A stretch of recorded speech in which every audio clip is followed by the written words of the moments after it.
દોસ્તો એવું છે કે આ દેશ પર જે લોકો સત્તા આરૂઢ છે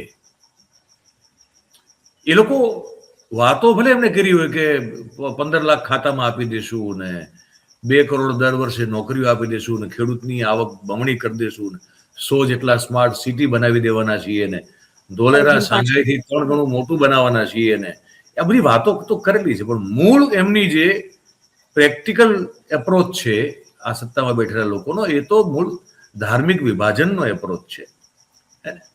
હિન્દુઓમાં પણ વિભાજન કરાવવું, સનાતનના નામે બહુ બધી એવી બધી થિયરીઓ ને એવી બધી સ્ટોરીઝ ને વાર્તાઓ જે છે વહેતી કરવી જેનો કોઈ ધડ નથી, હાથ નથી, પગ નથી, માથું નથી, કશું જ નથી. બરોબર છે.